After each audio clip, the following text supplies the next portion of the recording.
I will end that war in one day. It'll take 24 hours. How could a president end the war in 24 hours?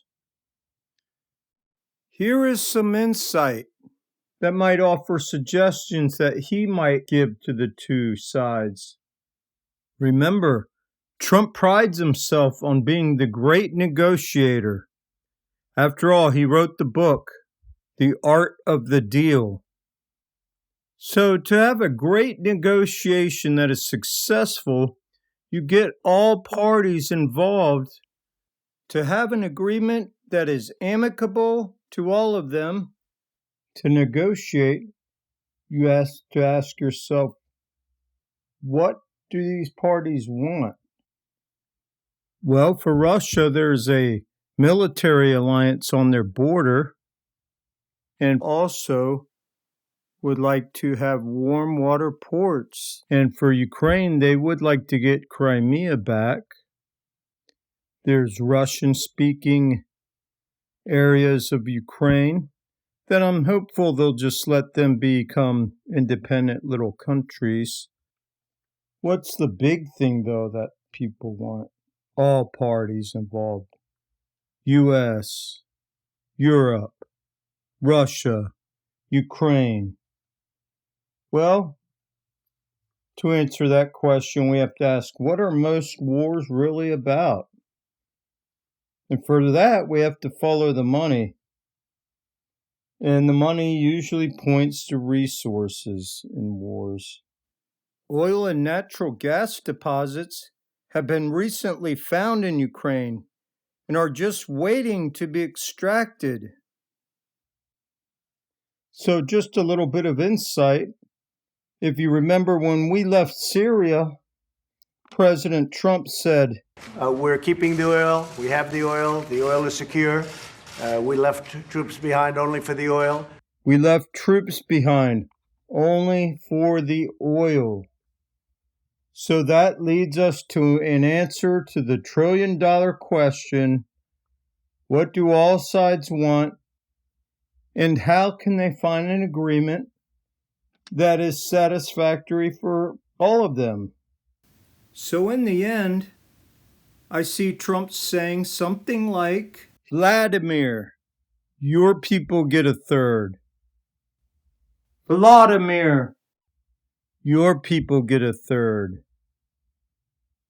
And Donald will agree that the large Western oil companies get to develop the oil fields, and the other third will go to paying back the war loans, the rebuilding loans, the reparations to the wounded, and the families of the dead soldiers, building up the infrastructure for the oil, and hopefully some Western agency will do the accounting and disperse the money, because that area of the world isn't too well known for its proper accounting.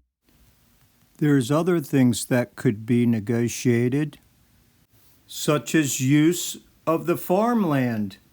Remember, Ukraine was the breadbasket of the Soviet Union. There's also a lot of mineral wealth in Ukraine. There's lithium and other rare metals that maybe there could be a share agreement. They could also negotiate the fee of the pipelines of gas that go through Ukraine from Russia heading to Europe. So we have come up with a template that will allow the falcon, the bear, the bald eagle, and the white bull to be happy with this share plan. So Zelensky will go to his people and say, we did a win-win-win situation. We will now get reparations for our injured and the families of dead soldiers. We will be provided money to rebuild. Then Putin will go to his people and say, Patriots, we can proudly hang our flag knowing that we don't have an adversary on the border. This agreement provides access to a warm water shipping port and oil and gas rights on the Black Sea.